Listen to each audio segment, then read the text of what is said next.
Jobs are at risk over government plans to cut tax relief. It's thought the proposals could affect up to 150 firms, which would have to pay higher rates. And in sport, Lewis Hamilton could make history this afternoon. If he wins the Portuguese Grand Prix, he'll set the record for the most Formula One victories. That's the latest. I'm Kiran Bangle. Thinking about going to Europe in 2021? It may seem like a long way off, but you'll need to act now. Because we've left the EU, you'll need to check and make changes before you go. From passports to travel insurance. Find out everything you need to know about travel to Europe next year at gov.uk/transition. Act now. Check the guidance, make the changes, and let's get going. Talking Points with Keith Faz on Leica Radio 1458 AM.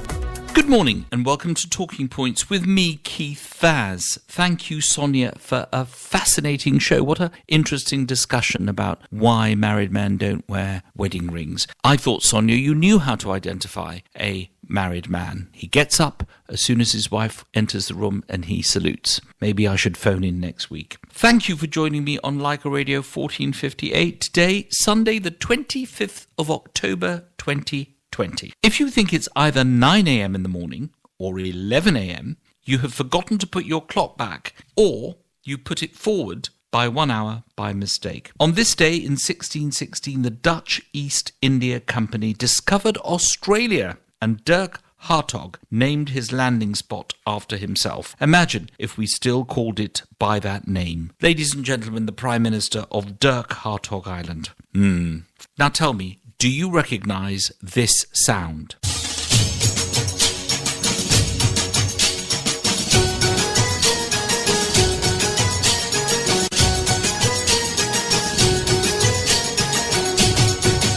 For those celebrating Navratri, this must be the most unusual 9 days ever. Russ and Garba from the comfort of your sofa. Happy birthday to Sukhpal Ahluwalia this week, the man who brought car parts to the masses with his old company, Euro Car Parts.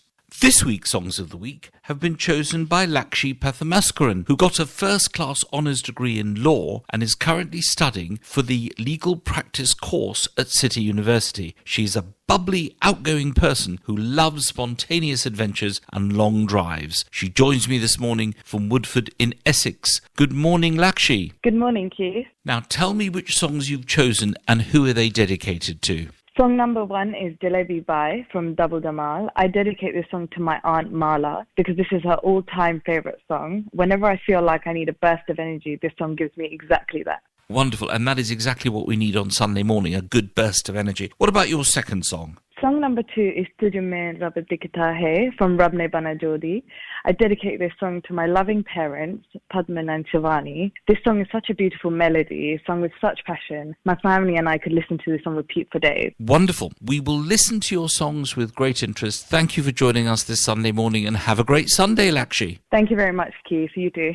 On the programme today, my guests include Alpesh Patel, an investment guru and finance city deal maker, advisor to governments, private bankers, investment funds, and TV commentator. Liberal Democrat councillor Rabi Martins from Watford, who will be talking about, yes, COVID-19, giving us an update from North London. And we'll also be talking to Christina McInerney, the Assistant General Secretary of Britain's biggest trade union, Unison, who will be telling us about the morale amongst frontline staff. Obviously, one day we'll be having an entire programme without mentioning the C word, but it's not that time yet.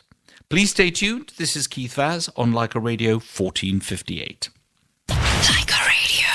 Welcome back. We are now going to talk to a big wheel in finance. My special guest today is one of the City of London's leading investment experts. Alpesh Patel is an investment professional, deal maker, advisor to governments, private banks and investment funds. He's authored 18 books on investment, which has been translated into 8 different languages. Educated at King's College London and Oxford, he is a trained barrister. Successive prime ministers have appointed him to advisory roles in order to improve our links with India. He is an international trade specialist and a founding director of the UK-India Business Council. He's been associated with some of the biggest names in business, and only last week he was awarded an OBE by Her Majesty the Queen. He joins me this morning from Chiswick. Good morning, Alpesh Patel, and thank you for joining me. Thank you, Keith. Now, Alpesh, you were born and raised not in Wembley, Leicester or Harrow, but in Leeds. Do you remember your childhood, and was it typically Gujarati? I don't know what typically Gujarati is,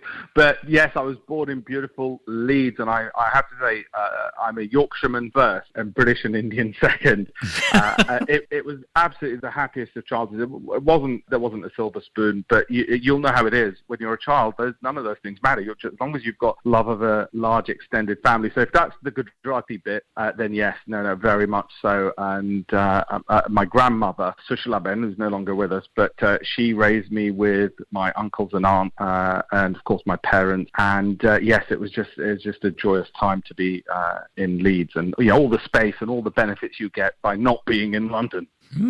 So you then left your Tetley tea bags and you headed off to King's College London to study law, and then from there you went to Oxford, where you studied philosophy, politics, economics. You got an MA degree. All that education, was that being driven by parents, or was this something that you wanted to do yourself? The funny thing is, Keith, people always assume, because the education is such an important part in our community in particular, culturally so important, that, you must have been, had pushy parents or pushy family. If anything, my parents were telling me to study less. They said, look, you need to go out more. Now I'm teetotal, but they'd say go to the pubs more and, go out and have fun with your friends more. I don't think there was ever a case where anybody ever told me to study. It was very much self-driven, because I saw how hard they worked and my family worked, my uncles, my aunts, everybody. And so there was this debt of honour to make sure I did the best I could at school, and that they would never regret, he's not doing what he should, he's not working as hard as he could. So the education part came really from my own drive, and also in sports at school, in cricket and badminton. I didn't just want to be bookish. I think it's really important. And I know you've led fitness drives as well. I felt it was really important to have that holistic aspect to life as well. And from there, from London, Oxford, you ended up in Boston in the United States. Like so many young Asian origin people, indeed like the Chancellor himself, there was a stint in America. You went to Boston on a student exchange. What was that experience like? How different was it studying there compared to studying in, for example, King's in London? I have to say it was one of the most important and happiest times of my life. So when I was at Oxford, it was a student exchange program with Boston University, but I was actually based in Washington working for Congressman Eliot Engel, who's a Democrat from New York. And the reason it was such an important time was it was the midterms during Clinton's first term. The Republicans had just taken over the House. There was China joining the WTO. That was being debated. I was working for Eliot on issues related to nuclear weapon proliferation, in particular proliferation of nuclear technology out of North Korea. I can tell you, I don't think I've ever done anything as important as I did for him. Now, I was a lowly intern, so my job was literally going around just, doing the donkey work. There's nothing I can take credit for. But even on that, and the donkey work, by the way, included writing the first draft of the speech welcoming Nelson Mandela to the US Congress, writing that draft for Eliot. The whole draft was obviously binned because my writing skills weren't that fantastic at that time. But nevertheless, at least I can say as an intern, I wrote, what went into the bin, but it was for Nelson Mandela's welcome to the US Congress. So yeah, fondest memories of working in Congress. And while you were there, I know obviously Washington, Boston is different from New Jersey. Did you get any insight into an aspect of American life that's fascinating me, especially with obviously the choice of Kamala Harris as the vice presidential candidate? The middle-class Indian Asians seems to have done differently, better or worse than what they've done in the UK. It might not have been something that you thought about then, but looking back, did you have much interaction with the Asian community when you were there? I did. I launched a little newsletter when I was working in Congress, which was for the Indian community in the United States. They had no lobbying power. They had no political power, no influence at that time. We're going back to 1994. Obviously, that's changed significantly now. They really hadn't had that influence that our community in the UK have had. They were very much focused on either business or academia. And, the old adage is that the highly trained, skilled, scientific, educated ones went to the US, and the more manual ones, like my parents, came to the UK. And so Silicon Valley is pretty much run by Indians. I mean, it's no secret. I was there last year, and if you look at Apple's launch, you'll see virtually every single person who's on their YouTube channel is Indian. Those companies are run by Indians. But what I wanted to do at that time when I was working in Congress is to try and get them to be a more powerful lobbying force, because I was reading US politics and I knew without that, using, say, AIPAC, the Israeli lobby, as a role model, to have more influence, have more of a voice. So that's what struck me the most about the community at that time. And like I say, of course, it's all changed now, and they're significantly more influential. This is Keith Vaz on Leica Radio 1458, talking to the financier Alpesh Patel, an investment expert. We've been talking about his life as a student. When we come back, we'll be talking about his life in business. Stay tuned. This is Leica Radio.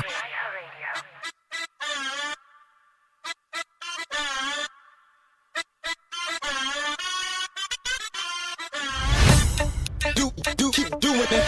Yeah. Bring the beat for right back. Like this.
Pumping on, she'll blow your mind away and shake you like a storm. She'll do what she likes, that will turn you on.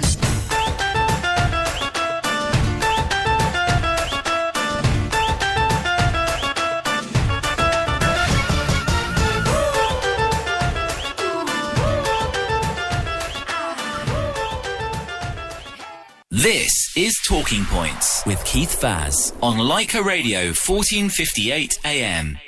Welcome back. This is Keith Vaz on Leica Radio 1458, listening to the tunes of Lakshi, which she has chosen specially for us. Now, I'm talking to Alpesh Patel, the investment expert, about his life, and we turn to his business career. Alpesh, fast forward from Boston and Washington, which sounded particularly exciting, to your career in business and the company that you're currently a director of, and the unique bridge that you have established between high-growth asset issues and the superior financial expertise that everyone wants to listen to very carefully. What exactly does your company do, and how do you assist people in terms of investment decisions? Yes, no, absolutely. Originally, I started out with setting up a hedge fund. Now, most people don't know what one of those is. Basically, we buy and sell shares for pension funds and so on. And, so it might be Apple, Amazon, those kind of companies, and you just buy and sell. And what attracted me was that you just need to click a button on your keyboard to do it. You didn't need to go meet people. You didn't need to do lots of due diligence. Those are public companies. We then moved into what's called private equity, which is where we make investments, again, for pension funds, into healthcare companies, in our case, and in particular, Indian healthcare companies, even though we're a British company. And the idea was that we would take investments into American companies and then bring them to the Indian market. So they'd have the American know-how and technology and the Indian demand. And I set up the hedge fund originally in 2005 and then the private equity arm. I absolutely hate private equity, I'm afraid. I don't particularly enjoy raising capital. I don't enjoy that part of it. I enjoy actually teaching people to do it themselves. So I'm at a crossroads now to decide whether or not we'll continue more down that road of private equity investments and capital raising, all the rest of it, or whether I'll continue on the financial technology side and just showing people how to do things for themselves rather than paying fat cat fund managers who do it for them. Now, while you make that very important decision, another crossroads in your life, tell us your take on the current state of the British economy. Well, of course, nobody's happy that we've had to borrow so much more money than we would have liked, because, of course, that means you've got to fund that payment. The good news, if I can put it that way, is that if we're borrowing the money, it's obviously going to people who need it the most. It's the people who are on furlough, it's the businesses which need that support. And, like I said, I grew up in Leeds and without a silver spoon in my mouth, so I'm very well aware that it's that end that needs protecting, not the London Alpesh, but the Leeds Alpesh, if you see what I mean. And it's an economy which the rest of the world is willing to lend to, despite Brexit. So when we say we need to borrow a bit more money, and we tend to, by the way, only borrow about 3 to 4%. That's the shortfall on our gross income. Let's put it that way. If we think of a country like an individual, we take out the credit card to borrow about 3 to 4% each year. Now, obviously, this year it'll be a bit more. And the world wants to lend to us at low interest rates because we're creditworthy. So on that side, I'm going to be optimistic. It is my nature to be optimistic, but I'm optimistic. We've got a healthy economy and we will bounce back. Sure. Now, one of ABBA's famous songs was Thank You for the Music. And I suppose the public is saying to the Chancellor and to the government, thank you for the money. We've been able to avoid COVID by staying at home and we're still being paid. That, of course, is coming to an end. The debt, though, is huge, is it not? Will we ever pay it back? When will we ever hear of a country that has no debt? We're always hearing about the debts of these countries. You're someone who is right in the heart of these decision-making processes. Will this ever be paid back? Saudi Arabia is a country with no debt. I mean, the oil-rich countries don't have any debt. In actual fact, we want to run a bit of debt. Again, let's think of it like an individual. To borrow at a low interest rate, which you can roll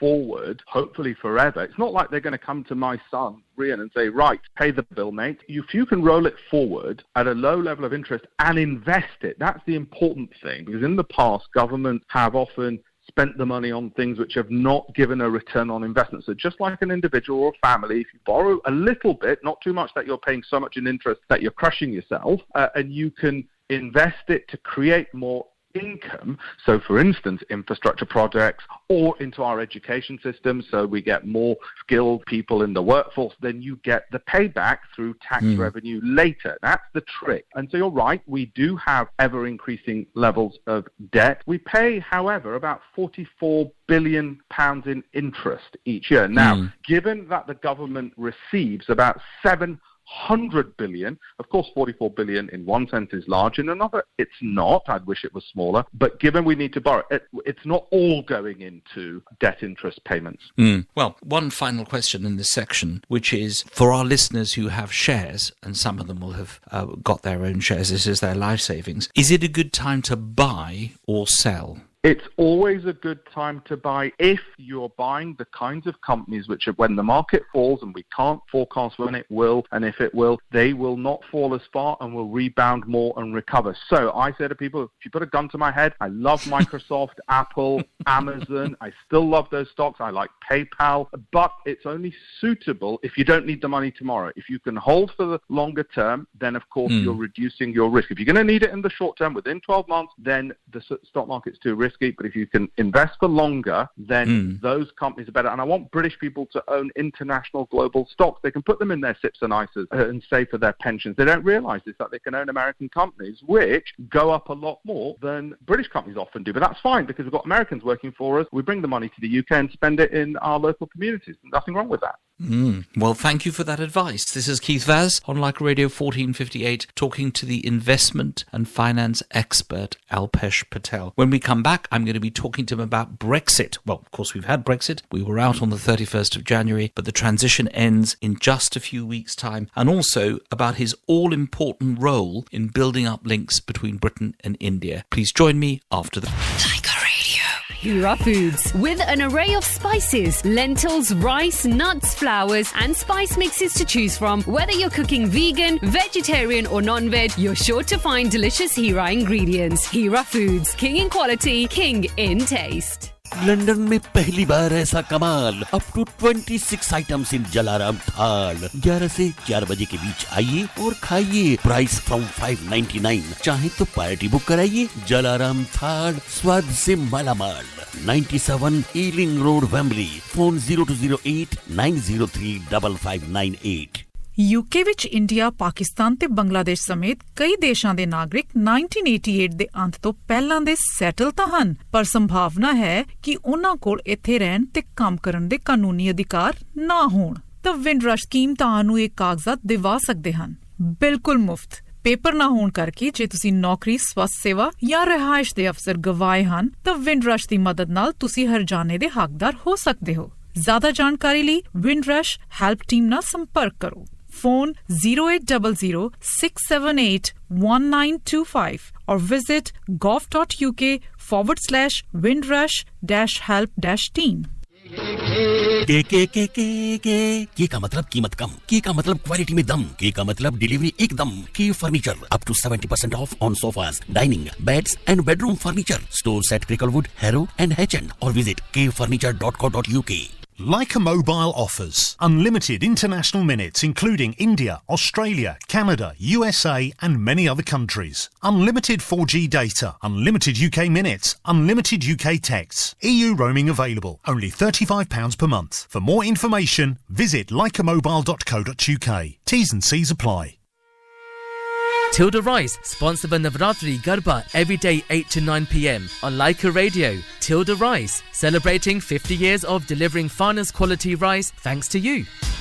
During lockdown, people started to listen to radio more. Radio is the best way to let your customers know that you are open again. To win customers back is challenging, but radio can help. Call Leica Media sales team on 0207 132 1458 to make your customers aware that you are open again. Leica Radio. Talking Points with Keith Vaz on Leica Radio 1458 AM. Welcome back. This is Keith Vaz on Leica Radio 1458, talking to my special guest, Alpesh Patel, the investment and finance expert. Alpesh, you were for staying in during the referendum, but you now accepted that we have to come out. We were out on the 31st of January. The transition ends on the 31st of December. Should we take any financial precautions? Should we stockpile anything in our homes in preparation for the 31st of December? Well, I have to say, on that area, I don't think I am an expert any more than anybody else is on that part. So, look, I'll tell you how I'm preparing from a business perspective. I'm going to be just asking my accountant, what do I do? Because he's got to be the expert, surely, and will tell me, actually, Alpesh, you've got to fill these forms in and whatever. From a personal basis, as you know, I invest, and my advice has always been the same, that I want the kinds of companies which, if the market were to fall, they won't fall as far, and when the market goes up and everybody looks a genius, they will outperform all the others. So in one sense, these turbulent times don't make a difference to how I'm seeing things. Now, one of the most important things that you've done for government, with government, has been the relationship with India, and successive prime ministers, Tony Blair, who introduced the first Indo-EU summit when he was president of the Council of Ministers, appointed you as a special advisor to improve links with India, and David Cameron kept you on and asked you to do similar things. How was that role? Was it difficult trying to establish a new pathway for that relationship between India and the UK? The first role under Tony Blair on the UK-India Roundtable was an eye-opener for me because I was only 29. It was chaired by Lord Paul, who you'll know very well, and I was surrounded by all these people who are at least 2 or 3 times my age. So I thought they've got the wrong Alpesh Patel. I still do, actually. And there, what was interesting was the Prime Minister and Robin Cook, who was then Foreign Secretary, wanted closer ties, and they felt they weren't close enough. And we were asked to advise on everything, from educational links to trade to even issues regarding Kashmir, etc. All of these things would come up, and our policy decisions or suggestions went to number 10. So it was very exciting. And one of my pointers, which never got taken up, was I think we should have open borders with India. I mean, just look at the track record of Indians when they come here. Why the heck would you restrict it? Number 10 didn't take that one up, actually, for some reason. Surprising. Now, you are also one of the founding directors of the UK-India Business Council. Are you pleased with the progress that is made, or do you think it could have done much better? I think, Keith, I'm probably like you. I don't think I'm ever happy with progress. I always think that there's always more that can be done. I am actually happy with the UK-India Business Council because it's been going on for so long, and what they've done is they've helped British companies who are looking to export to have a soft landing. In other words, help them with the networks, help them with a place to set up, get them the soft introductions, the soft leads, as it were, the warm leads, and make their life a lot easier. And I've seen the work originally under Karan Bilamoria and then Tricia Hewitt firsthand, because I was on there for, I think, over 10 years. So I am happy with that. I want the relationship with India to be just like it is with America. And it isn't. And it seems ridiculous. Anybody who's British Indian would think, well, why the heck isn't it? Why isn't it? Exactly. Answer that question. Why isn't it very special? Bearing in mind the number of Indians who are here, the fact that Prime Ministers always say they want that special relationship. Modi's relationship with Boris Johnson is very good, what we've seen publicly. Why is it the case that it's not even better? What stops this? I think to some extent it's been India's reticence to be a player on the world stage. Britain is going to be with those, not just with obviously economic might as the US has, not just with the cultural liberal democracy which India has and shares as well, but it needs players who will stand up on the UN stage, and obviously India's not on the P5, so the permanent membership, and so that makes India less significant in that regard. But also, India hasn't vocal on the world stage, hasn't stood up as much as we British Indians would want it to be. We want, and I think one of the reasons why Narendra Modi's been popular amongst the circles he has is because he's been willing to do that more. And I think when that happens, then you get a greater closeness to the UK as well, because it isn't just economics. It does have to be that ability and willingness to project power as well globally. This is Keith Vaz on Leica Radio 1458 having a fascinating conversation with the investment and finance expert Alpesh Patel. When we come back, we'll be asking him what on earth he's done with his dandias, bearing in mind the fact that we can't go out to Navratri this year as we have in the past, and also his take on some of the other issues concerning the community. After I've talked to Alpesh, please stay tuned. I'll be having a conversation about COVID with the Liberal Democrat councillor Rabi Martins, who represents a ward in Watford in North London. Then we'll be going to South London to talk to one of the most powerful women in the trade union movement, Christina McAney,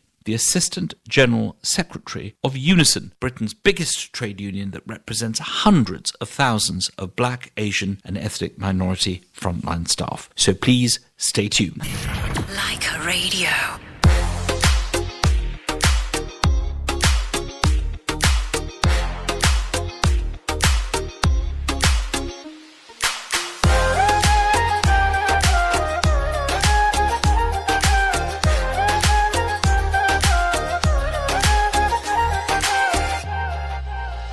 तू ही तो जन्नत मेरी, तू ही मेरा जुनून, तू ही तो मन्नत मेरी, तू ही रूह का सुकून, तू ही अखियों की ठंडक, तू ही दिल की है दस्तक, और कुछ ना जानूं मैं, बस इतना ही जानूं, तुझ में रब दिखता है यारा, मैं क्या करूं, तुझ में रब दिखता है यारा, मैं क्या करूं, सजदे सर झुकता है यारा, मैं क्या करूं, तुझ में रब दिखता है यारा, मैं क्या करूं।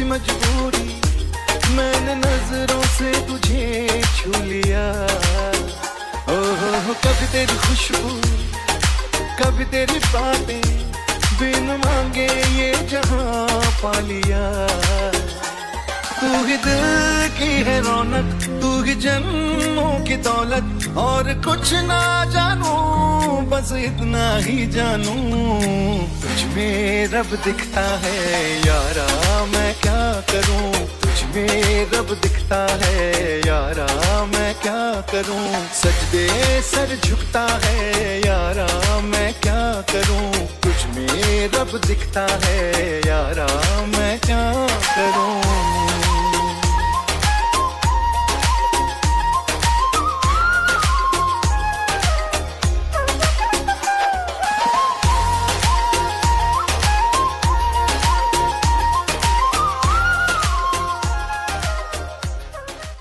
Leica Radio.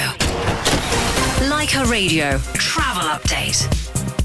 I'm Michael Page. The M4 remains closed until tomorrow morning between junction 7 for Slough West and 8 to 9 for Maidenhead for the Highways Agency works this weekend. It is getting busy on the diversion via Maidenhead now. The A12 northbound in Essex is still closed between junction 12 for Mount Nessing and 14 for Margaretting because of a serious accident. In central London, Euston Road on the westbound side near to Euston Station, there's some flooding, but traffic is able to pass and is coping well. There's also still flooding on the A4 Great West Road in Hounslow heading into London just after Henley's roundabout. It's in lane 1 but lane 2 is passable. There's also flooding in Beckenham on Elmer's End Road, the A214 near to Birbeck Station. That's causing delays. On the trains, London North Eastern Railway are reporting delays of around 10 minutes for northbound services at Stevenage because of a signalling problem. Engineering work on the tubes means there's no District Line trains running today between Tower Hill and West Ham, and the Hammersmith and City Line isn't running between Hammersmith and Barking. There are buses running between Tower Hill and Barking instead. And because of major work taking place today between Liverpool Street and Ipswich, Greater Anglia have buses running between Newbury Park on the Central Line and Ipswich, and between Stansted Airport and Ipswich. Additionally, TfL rail services aren't running between Liverpool Street and Shenfield. And that's the latest traffic and travel. Leica Radio. Lorraine here runs her own hot yoga business. She'd rather be working on her warrior pose than on her finances. That's why she got QuickBooks. Now she can get paid, track income, and run payroll all in one place. Because no matter how hot the yoga studio gets, running her business is no sweat. Visit quickbooks.co.uk for details. Intuit QuickBooks. Leica Radio. Talking Points with Keith Vaz on Leica Radio 1458 AM. Welcome back. This is Keith Vaz on Leica Radio 1458. I'm talking to my very special guest, the investment and finance expert, Alpesh Patel. Alpesh, you've written 18 books that have been translated into 8 different languages, and you do a fair bit of broadcasting, so I should be careful about my own job having you on. Which bit do you like most? I mean, this communication, the written word or the spoken word? I think probably the spoken word in your case, but do you like your broadcasting? Do you like reviewing the newspapers and giving your views about the state of the world? I have to say, it is power without responsibility, Keith, when I'm doing the BBC paper review and I can be angry at anybody and everybody about everything. But I have to say, the greatest fun was when I became a presenter for Bloomberg TV, because you had your own show, and that just sounds great. And as I said, I was about 29 at the time, and just to be able to say I've got my own TV show and talking talking about finance, which to me is just heaven. So I have to say, I think TV it was the most fun. Now, of course, you and the rest of us are suffering because we can't go out with our dandias to celebrate Navratri. How are you coping with not being able to spend the 9 days of the Navratri season out with your wife and your friends and family? Well, sadly, I have to say, living in London, it's been a while since I've had the chance to do it anyway. Unfortunately, my cousin got married last year. Oh, well, I know. Well, this is what happens when you leave Leeds and proper Indian communities and you sort of get, diffused in London. So the last time I did it was last year at my cousin Archana's wedding. We did Garba then. So I think it's all going to be on Zoom. And I should just point out at that point that I'm a shareholder in Zoom. But that's not why we'll be doing it on Zoom. So you want us all to go on. But your religion is important to you, and that's part of your heritage and your roots from your family. You chair the City Hindu network. Why do you think we need religious-based organisations in a place like the City? I'm of the view that I think we need more religion in the world, not less, which people might think a little bit odd, because when we look at the positivity that religion can bring, and as long as we keep doing that side of things, where bringing communities together, the seva, the charitable works, which all faiths have in common, that's what's really powerful and impactful. Now, why we need it in the City is because the City is just a place where, as they told me at university, you're just shuffling paper, so you need meaning in your life. And religion, through giving, can provide meaning to the empty, hollow existences that normally exist in the City. Now, tell us about that day. The rest of the country and the world had a bad period with COVID, but you had some good news. Tell us about the day when you received the letter, which was only a few days ago, from the palace, telling you that you were being offered an honour by the Queen. You were given an OBE. When did the letter arrive? Who opened it? And what was your reaction? Well, the funny thing is this year it was email because,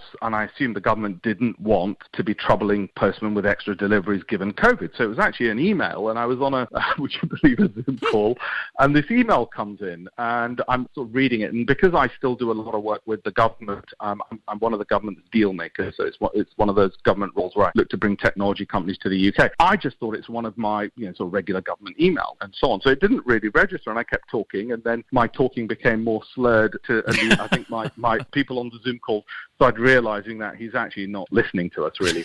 And but you couldn't tell them, of course. It was private and I confidential. couldn't tell them, no, absolutely. It's confidential. And then I sort of worked it out while I'm sort of trying to talk to them. Now, I'm very fortunate because I have on my desk, I have a Ganesh and a Krishna. And you can imagine, obviously, the first thing I did was to look at them. I mean, you do feel very blessed given the difficulties that's going on. But it also puts, obviously, an obligation on you to do even more when you're that privileged and make sure you use all your resources to make things better for as many people as you can. Alpesh, it's been fascinating talking to you this morning, and thank you for the tips you've given us about our shares. I've made a careful note for those of our listeners who have shares. We always ask our guests to choose a favourite song which they would like us to play at the end of the interview, which we will play shortly. What song have you chosen, and why have you chosen this particular song? Now, my Gujarati is a lot better than my Hindi, but the song is Balam Pichkari from Ye Jawani Hai Diwani. And the reason I chose it is one of the few Indian songs on my Spotify playlist, but it's just pure fun. People say I'm too serious, and this song I love listening to because it's just stupid, it's fun. It's also in the movie sung by Deepika Padukone, who I had the privilege of meeting once, and you know she's highlighted the issues about mental illness, so I really respect the person behind it as well. But I just love the fact that it's just fun and silliness, and God, do we need that at the moment as well. And who would you like to dedicate it to?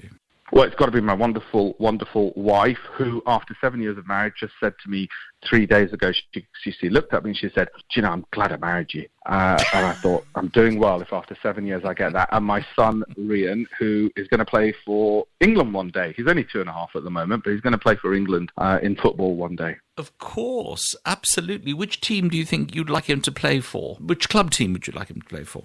Oh, it's got to be Leeds United. He's already a Leeds United supporter. He doesn't know he is, but he is. And we're in the Premiership now. And indeed. And playing very, very well indeed. We are, with the exception of the last game, but we better not go down that rabbit hole. Alpesh Patel, it has been a pleasure talking to you. Thank you so much for joining us. You've done so much in your young life, and you've got more to do in the future. So the best of luck for the future, and thank you for joining us. Thank you, Keith. You've always been a wonderful role model, and thank you to the listeners of Leica Radio as well. Thank you all. Now, let's hear Alpesh Patel's Leica Radio. To the busy cook ducking out of work early on a Friday. See you later. To weave through traffic. Shoot home and switch from work mode to chef mode with the flick of a T-shirt. Before zipping back out to the shop to get that green chilli you swear was in the fridge. And sprint back home to make a curry for 6 on a stovetop for 3. Whew. Or to make sure Friday night curry night brings the heat. We couldn't have done it without you. Tilda Rice, 50 years thanks to you. Your favourite family restaurant Sugar and Spice Lounge has a new look. Finger-licking Gujarati, Indo-Chinese, South Indian veg and non-veg cuisine, with all hygiene precautions taken. The ultimate family club where you watch sports on big screens or book your parties at Sugar and Spice Lounge, opposite Queensbury Station. Call 0208 616 0247. I wash my hands to protect my family. I wear a face covering to protect my mates. I make space to protect my colleagues. Hands. Face. space. I wash my hands to protect strangers. I wear a face covering to protect other passengers. I make space to protect you. Hands. Face. Space. As we spend more time indoors, we need to do whatever we can to help protect each other from coronavirus. So please, wash hands, cover face, make space. Pakistan is calling. The mobile plan you've been waiting for has arrived. You can now get 1,000 minutes to call Pakistan from your Leica mobile with Pakistan Plus M bundle. You can also get 3 GB of data and 1,000 minutes and text in the UK. All of that for the low price of £20 for 30 days. Never miss the chance to keep in touch with your family again with Leica Mobile. Visit leicamobile.co.uk to see the full offer today. T&Cs apply. Leica Mobile. K means quality furniture. K means quick delivery. And K means cut prices. K Furniture. Up to 70% off on sofas, dining, beds and bedroom furniture. Stores at Cricklewood, Harrow and Hitchin. Or visit kfurniture.co.uk. This is Leica Radio. Leica Radio. Talking Points with Keith Faz on Leica Radio 1458 AM. Let's go to Watford and talk to Councillor Rabi Martins about the COVID situation there. He was first elected to Watford Central Ward in 1994 and was council chairman between 2006 and 7 and 16 and 17, and also chair of development. He's a long history of public service, working as a community worker, school governor, vice president of the Scouts and president of the Rotary Club. Rabi is proud to be a campaigner for social housing and mental health champion for Watford, and he's been a councillor for Watford Council for 22 years. He joins me this morning from where else? Watford. Good morning, Councillor Rabi Martins. Good morning, Keith. Lovely to talk to you. Now, what is the COVID situation like in Watford? Well, like everywhere else, it's obviously caused a great deal of stress, great deal of loss of jobs. Watford, as you know, Keith, is a regional shopping centre for this area. So the lockdown had a tremendous impact on our economy because the shops were shut, our eateries were shut down, and of course our football club couldn't get any people up there. So it has been a huge impact, certainly in terms of business, but also on the community, and particularly in relation to hyping up mental health among the elderly and school children has been very noticeable and very worrying. Now, of course, the term north of Watford is known to many people, and people feel that if they go past Watford, they are in the north of England. They're not quite, of course, because they've got to go through the Midlands first. But you're a pivotal town, are you not? What are local residents saying to you about COVID? Do you think they understand the differences between Tier 1, Tier 2, Tier 3, the rule of 6 and all these other things? Do you think there's an understanding of this? You hit the nail on the head. I think that's part of the problem. Too many messages, too many descriptions. People just want to know, how am I going to be kept safe? What do I need to do to stay safe? And that message isn't getting through. This Tier 1, Tier 2, Tier 3 really doesn't mean much to my constituents. They say, so does that mean I can go and visit my grandma? Or can I take my kids out to the park? All these day-to-day needs have not been addressed. So the message just needs to be very simple for my people in Watford, and I suspect elsewhere. They need to be told it's okay to do this, it's not okay to do that. You want to stay safe, keep your distance, wear your mask, etc. One other thing is they say that they also need to demonstrate that if people don't follow the rules, there are consequences. And again, that message is mixed at the moment.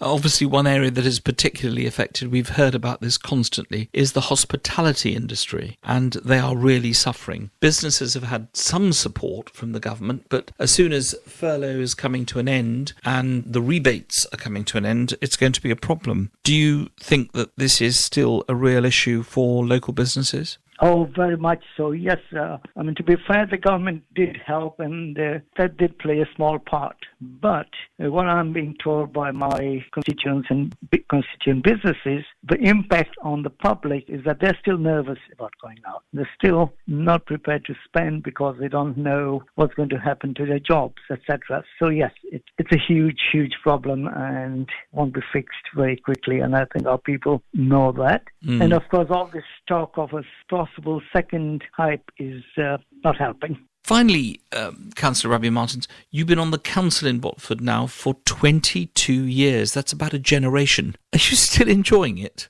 If I wasn't enjoying it, I wouldn't have stewed over and over again. But enjoying is the wrong word, Keith. The role is A, very challenging, and B, very satisfying. Satisfying because you're in a position to address real issues for real people. That's one. And also, because the committees I've been able to serve, I've been able to influence the sort of town we've got. And we are very proud that Watford is a family-friendly town. And I think the hospitality sector, the football club, etc., has helped that happen. And I like to think I've played my part in moving that forward. So very satisfying. And I won't say proud, but very, very, really pleased to have been able to do this and to continue to do it. I'm sure that the residents of Watford, especially Watford Central, would want you to carry on for a very long time. Thank you so much for joining us this morning and have a good Sunday. Thank you, Keith. Thank you for those kind words. And of course, thank you to Leica Radio for enabling me to be on. Thank you. बलम पिचकारी जो तूने मुझे मारी तो बोले रे जमाना खराबी हो गई मेरे अंगराजा जो तेरा रंग लागा तो सीधी सादी छोरी शराबी हो गई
Leica Radio. Leica Radio. Punjab National Bank International Limited launches mobile app for personal customers. Whether you want to send money to India or view your latest balance, do that on the go. Simply download our app for free from your mobile app store. Terms and conditions apply. For more details, please visit www.pnbint.com. Deposit protection from FSCS. Authorised by the PRA and regulated by FCA and PRA. You're so fussy with your food. Mom, I only love the food at Natraj restaurant. चलो चलते हैं जहाँ Gujarati, Punjabi, Indo Chinese और south Indian food खा के हम अपनी उंगलियां चाटेंगे. 467 Alexandra Avenue, Rayners Lane. Call 0208-617-3858. I love Natraj restaurant, even better than your food, mummy. क्या? Natraj restaurant. 467 Alexandra Avenue, Rayners Lane. Call 0208-617-3858. Pakistan is calling. The mobile plan you've been waiting for has arrived. You can now get 1,000 minutes to call Pakistan from your Leica Mobile with Pakistan Plus M bundle. You can also get 3 GB of data and 1,000 minutes and text in the UK. All of that for the low price of £20 for 30 days. Never miss the chance to keep in touch with your family again with Leica Mobile. Visit leicamobile.co.uk to see the full offer today. T&Cs apply. Leica Mobile. जिंदगी में अगर कुछ बनना हो, कुछ हासिल करना हो, मास्टर शेफ जीतना हो, तो हमेशा दिल की सुनो। और अगर दिल भी कोई जवाब ना दे, तो आंखें बंद करके सिर्फ आकाश बासमती चुनो और उससे जो चाहे बनाओ। महकते सफेद चावल, खीर, pulao.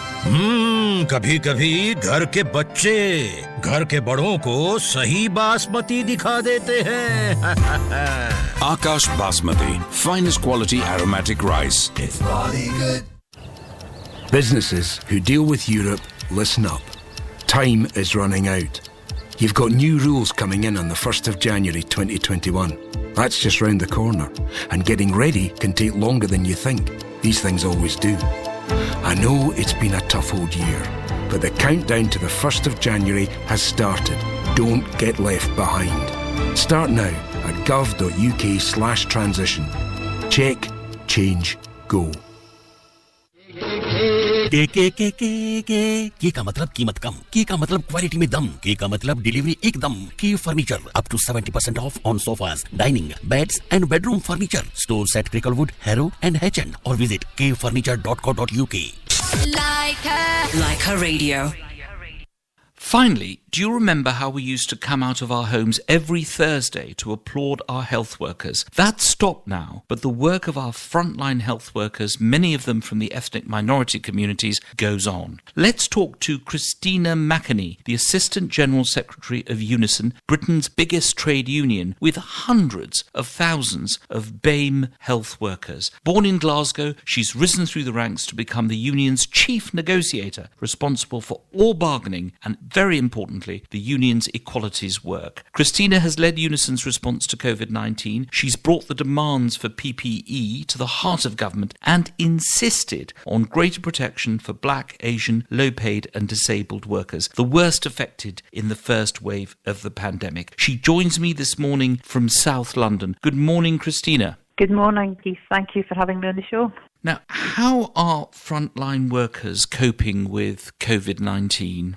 I think the first thing to say is for many of the staff who work in the NHS, it's been a difficult time because for so many of them, they're used to doing face-to-face work, meeting patients, holding their hand, talking to them, reassuring them. And a lot of that has had to stop. So many of them have had to do things online or have had to do it more from a distance unless they're sort of, actually doing physical caring for people on a ward. So that's been quite difficult and stressful for some of their members. But one of the key things that I think I would say is they're coping amazingly well. They're very resilient, they're doing well, but there's a lot of fear out there because, as I'm sure you're well aware, this week hospital admissions in some parts of the country are as high as they were back in April, and so that's putting a lot of pressure on staff, and they are worried, particularly staff who are from a BAME community or have themselves got underlying health conditions or are protecting someone in their family who has underlying conditions, and so there's still a lot of fear out there. And I think for some of the workers who are still supporting the day-to-day patient-facing work, but who are perhaps behind the scenes, so even cleaning, catering staff, the porters, the admin staff, there's a lot of concern there as well about the contact they're coming into. But as I said, they're doing an amazing job.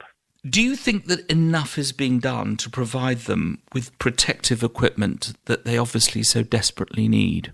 It was dreadful last time round. It's much better this time round, and we've been giving assurances that there will be enough PPE, but it will be the right level of PPE this time. As you know, the government made a lot of mistakes in ordering the wrong PPE. But the key for us is it's about PPE, but it's also about risk assessments. That's one of the urgent priorities, is to make sure everyone in the NHS has a risk assessment about their own personal circumstances. So this is whether you're from the BAME community or you have a disability or whatever. Risk assessment is the key to this. Sure. Now, we've heard that MPs will shortly be getting another pay rise. How have NHS staff been rewarded for the incredible work that they've done? Well, in April we got the third part of a 3-year pay deal that Unison negotiated, but we have put in a claim for a £2,000 increase for next year, but we're saying to the government, pay it this year. Show your appreciation to the workforce and pay them money this year, because they have gone above and beyond, and it doesn't seem that we're asking too much to say show that appreciation by paying them money this year when they've been through so much. Now, you're also in charge of equalities. What steps is Unison taking as the biggest union in the country to make the workplace more equal? So equalities is at the heart of everything we do in Unison, and we're pushing very hard on issues like the gender pay gap, a race pay gap and the disability pay gap, trying to hold employers to account, to not just show what the gap is, but actually take steps to address that. But certainly through this pandemic, what I've said to all the chief negotiators in Unison is, get in there, talk to your employers. I want to know that every single employer we deal with is taking account of the impact of the pandemic on black workers. Christina McInerney, thank you so much for joining us. Please pass on our thanks and the thanks of the listeners of Leica Radio 1458 to the frontline workers in the NHS. We don't hear their voice enough. We obviously hear also from the doctors, but not other workers. And please carry on with your excellent work. Thank you very much, Keith. Thank you. Sadly, time's up for this week. Please stay tuned for Aditi, who will be hosting another wonderful edition of Bollywood Hits after the news. My interesting fact of the week: the country with the largest number of tourists in the world. No, it's not the United States of America, it's France, which has 86.8 million tourists every single year. We are only 7th in the world with 37.6 million. These, of course, are pre-COVID figures. My thanks to my special guests, Alpesh Patel, Councillor Rabi Martins, and Christina McInerney, and, of course, Lakshi for choosing our songs. Thanks to the Leica team, station manager Sunil, producer Rupi, and my editor Adam. This has been Keith Vaz on Talking Points on Leica Radio 1458. Thank you for tuning in. I know that you have a choice, so thank you for spending a bit of your Sunday morning with me. My closing song was number 1 in 34 countries and topped the charts for weeks upon weeks in the United States, the UK and Germany. It was recorded by the Canadian singer The Weeknd and has become a TikTok classic. And you all know how addicted I am to TikTok. It's called Blinding Lights. Stay safe, have a great Sunday, live long and prosper.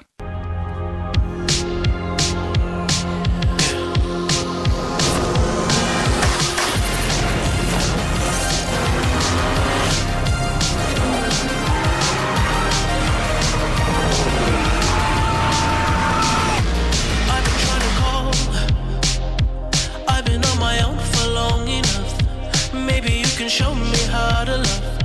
Maybe I'm going through a drought. You don't even have to do too much. You can turn me on with just a touch, baby. I look around, see the city's cold and empty. No one's around to judge me. I can see clearly when you're gone.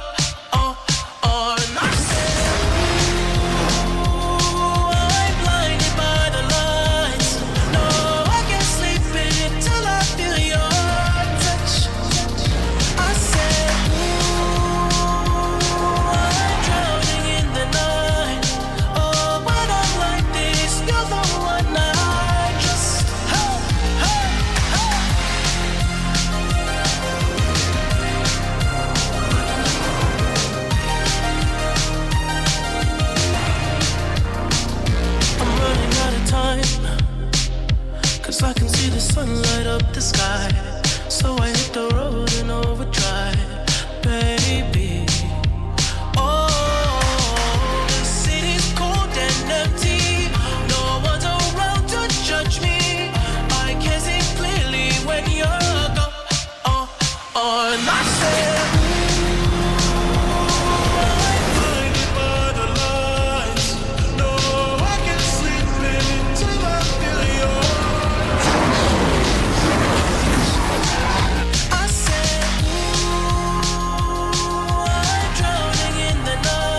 1458 in London. On your mobile. And on DAB Digital Radio.